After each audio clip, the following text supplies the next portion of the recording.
नमस्कार, स्वागत है आप सबका राजनीति के इस अखाड़े में। मेरा नाम है अजय सेतिया। मित्रों, दिल्ली की चुनावी जंग बहुत दिलचस्प हो रही है। नरेंद्र मोदी का आदर्शवाद दहाड़े मार मार कर रो रहा है, क्योंकि दिल्ली की सियासी जंग अब शीश महल और शराब घोटाले से बहुत आगे निकल गई है। रोने धोने की नौटंकी भी शुरू हो चुकी है। नरेंद्र मोदी शीश महल और शराब घोटाले की लकीर पीटते रहेंगे तो चुनाव नहीं जीत पाएंगे, क्योंकि अरविंद केजरीवाल और राहुल गांधी का खेल कुछ दूसरा चल रहा है। इंडी अलायंस के इन दोनों नेताओं ने भाजपा को हराने के लिए फिर हाथ मिला लिया है। भ्रष्टाचार मुद्दा न बन पाए, इसलिए दोनों ने रेवड़ियां बांटने की होड़ शुरू कर दी है। अरविंद केजरीवाल ने महिलाओं को 2100 रुपए महीना देने का वादा किया है, तो कांग्रेस ने 2500 रुपए महीना देने का वादा कर दिया है। राहुल गांधी की खुद की साख तो गिर चुकी है, क्योंकि उन्होंने उत्तर प्रदेश में महिलाओं को 1-1 लाख रुपए देने की गारंटी के कार्ड बांटे थे और चुनाव के बाद वे महिलाएं लखनऊ में कांग्रेस के दफ्तर पर चढ़ दौड़ी थी। इसलिए राहुल गांधी अब लखनऊ नहीं जाते। महिलाओं को 1000 रुपए महीने का वायदा दिल्ली के पिछले बजट में केजरीवाल ने भी किया था, लेकिन वह वायदा लोकसभा चुनाव में दिल्ली की सीटें जीतने के लिए था। आम आदमी पार्टी को एक भी सीट नहीं मिली, तो केजरीवाल वह वादा पूरा साल भूल गए। विधानसभा चुनाव से पहले याद आया तो आतिशी मार्लेना से कैबिनेट से पास करवाया, लेकिन कैबिनेट का प्रस्ताव भी हवा हवाई है, क्योंकि दिल्ली सरकार के खजाने में पैसा ही नहीं है।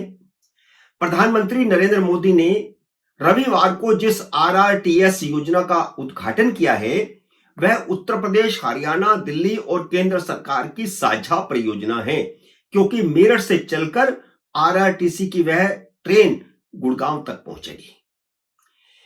केंद्र सरकार, उत्तर प्रदेश सरकार और हरियाणा सरकार ने अपने हिस्से का पैसा दे दिया, लेकिन दिल्ली सरकार ने पैसा नहीं दिया। मामला सुप्रीम कोर्ट में गया तो केजरीवाल नंगे होकर के खड़े हो गए कि दिल्ली के पास पैसा ही नहीं है। सुप्रीम कोर्ट ने डांटा था कि आपके पास विज्ञापनों के लिए पैसा है, लेकिन विकास के कार्यों के लिए पैसा नहीं है। वही केजरीवाल उस आरआरटीसी की नमो भारत ट्रेन जब दिल्ली पहुंची और प्रधानमंत्री नरेंद्र मोदी ने उसका उद्घाटन किया, तो केजरीवाल एक्स हैंडल पर श्रेय लेने की कोशिश करते देखे गए और कह रहे हैं कि मोदी ने जिस परियोजना का उद्घाटन किया है वह दिल्ली की और उत्तर प्रदेश की और केंद्र सरकार की साझा परियोजना है। तो साझा परियोजना उस समय याद नहीं आई जब आपको अपने हिस्से का पैसा देना था। और अब जिसको आप साझा परियोजना कह रहे हैं, दिल्ली के बॉर्डर पर आकर के अशोकनगर स्टेशन पर वह गाड़ी आकर रुक गई है, क्योंकि आगे रेल लाइन ही नहीं बिछी। जब विकास के इतने बड़े प्रोजेक्ट के लिए पैसा नहीं है, तो महिलाओं को 1000 रुपए महीना भी कैसे देते, इसलिए सारा साल चुप्पी साध करके बैठे रहे। सिर्फ कैबिनेट से पास प्रस्ताव करवा करके एक नाटक कर दिया गया। पंजाब में भी महिलाओं को 1000 रुपए महीने का वादा किया था। 3 साल बीत गए, उस वादे का क्या हुआ?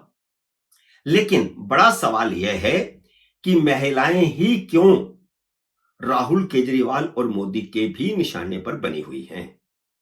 इसलिए क्योंकि मध्य प्रदेश और महाराष्ट्र में भाजपा ने इसका सफल प्रयोग किया और चुनाव जीता। कर्नाटक और तेलंगाना में कांग्रेस ने सफल प्रयोग किया। पंजाब में केजरीवाल और झारखंड में हेमंत सोरेन ने सफल प्रयोग किया और चुनाव जीता। इसलिए दिल्ली में पहले केजरीवाल ने 2100 रुपए का ऐलान किया और अब राहुल गांधी ने 2500 का लॉलीपॉप थमा दिया है।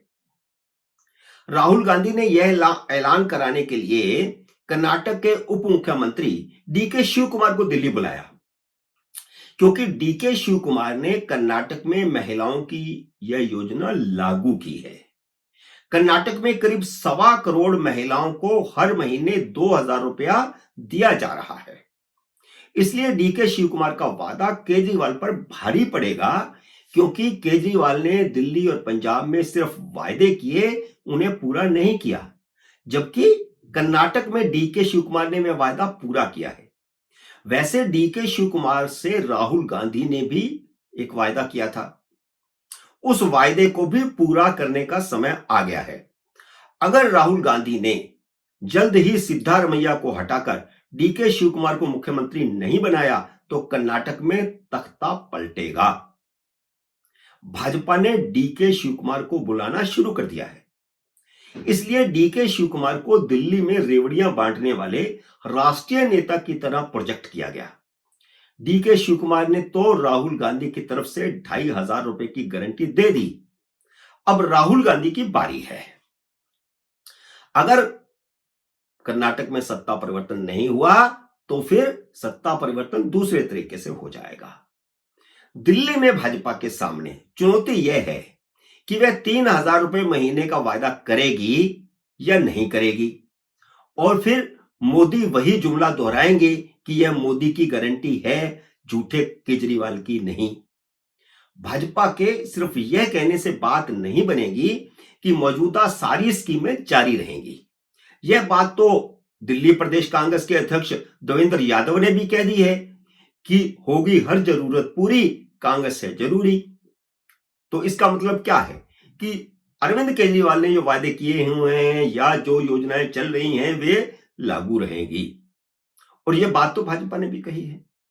मोदी को राहुल गांधी और केजरीवाल से ज्यादा रेवड़ियां बांटनी होगी, क्योंकि केजरीवाल रेवड़ियों के सहारे 2 बार उन्हें मात दे चुके हैं। मोदी 2 दिन लगातार उद्घाटन करते रहे और नींव पत्थर रखते रहे, लेकिन विकास से ही चुनाव जीतना होता तो शीला दीक्षित चुनाव हारती नहीं। शीला दीक्षित के समय के विकास को आज भी याद किया जाता है, लेकिन वह 2 कारणों से हारी थी, भ्रष्टाचार के कारण और अरविंद केजरीवाल की रेवड़ियों के कारण। भाजपा को दोनों मुद्दे याद रखने चाहिए। एक मुद्दा अगर भूल गए तो फिर नैया पार नहीं होगी। केजरीवाल के भ्रष्टाचार की पोल खोलती रहे और रेवड़ियां बांटने में कोई कंजूसी न करे, क्योंकि केजरीवाल के हर नेता की नौटंकी शुरू हो चुकी है। आतिशी मार्लेना इसलिए प्रेस कॉन्फ्रेंस में सुबक सुबक कर रोने लगी कि रमेश विधुड़ी ने उनकी यह पोल खोल दी कि उन्होंने उनके मार्क्सवादी लेनिनवादी मां बाप का दिया नाम हटाकर राजपूत वोटों के लिए खुद को सिंह लिखना शुरू कर दिया है। तो इसमें रमेश विधुड़ी ने कोई झूठ बोला है क्या? सच तो कहा है। पहली बात तो यह है कि विधुड़ी का बयान उनके मार्क्सवादी मां बाप का अपमान नहीं है। दूसरे, वह जनता को बताएं कि सारी उम्र वह मार्लिना थी, तो केजरीवाल की संगत में आकर के अब सिंह कैसे हो गई? क्या वह अपने मां बाप के पापों से पीछा छुड़ाना चाहती है, जो आतंकवादियों के समर्थक हैं, घोषित तौर पर समर्थक हैं? मित्रों, उम्मीद है मेरा यह वीडियो आपको पसंद आया होगा। इसे लाइक और शेयर कीजिए। अगर आपने मेरे YouTube चैनल को अब तक सब्सक्राइब नहीं किया तो कृपया सब्सक्राइब करके अपना आशीर्वाद दीजिए। जल्दी मिलते हैं अगले वीडियो में किसी अन्य विषय के साथ। तब तक नमस्कार।